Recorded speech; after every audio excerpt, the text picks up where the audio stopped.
Noong 1995, laganap ang pang-aabuso ng mga kasambahay. Kaya yung Visayan Forum ay talagang binuo namin na itulak ang batas kasambahay. Marami kaming mga mambabatas yung linapitan para tumulong sa pagpanday ng batas kasambahay.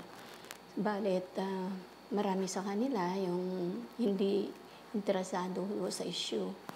Ang unang tumugon at tumulong sa pagpanday ng batas kasambahay si Congressman Jack Enrile.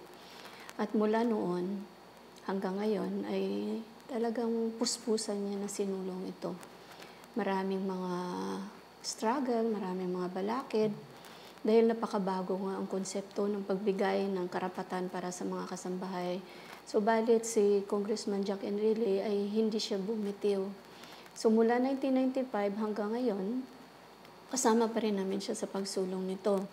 Sa kanyang porsigido, no, tsaka sa kanyang commitment para maipasa yung batas kasambahay, marami na rin siyang mga naimpluwensyahan din ng mga mambabatas sa Kongreso at saka sa Senado.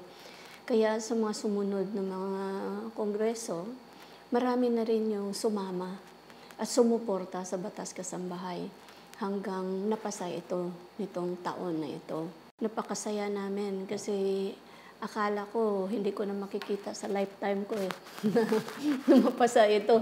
Kasi mayroon din panahon na parang nawawalan ka na rin ng pag-asa kasi bawat taon na lang kung mapasa sa Kongreso, hindi siya mapasa sa Senado. Kung mapasa sa Senado, hindi siya mapasa sa Kongreso. So sobrang nakakapagod.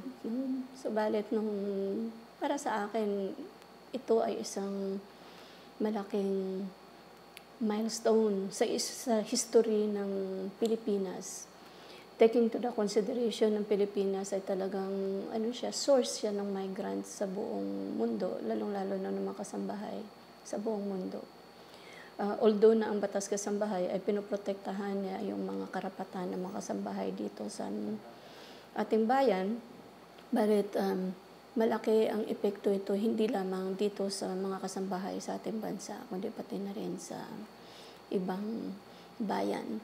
So, nagpapasalamat kami doon sa mga tumulak nito at nagpapasalamat din kami kay Congressman Enrile na hindi siya bumitiw sa kanyang pangako at sa kanyang pakikipaglaban para bigyan ng karapatan yung mga kasambahay dito sa Pilipinas. Sa ngayon na mayroon na tayong batas kasambahay, kailangan lahat ay sama-sama na itulak ito at bigyan natin ng pagkakataon na maprotektahan yung ating mga kasambahay at ang ating din mga amo para at magkaroon talaga ng isang matiwasay at harmonious na pagsasama doon sa loob ng bahay.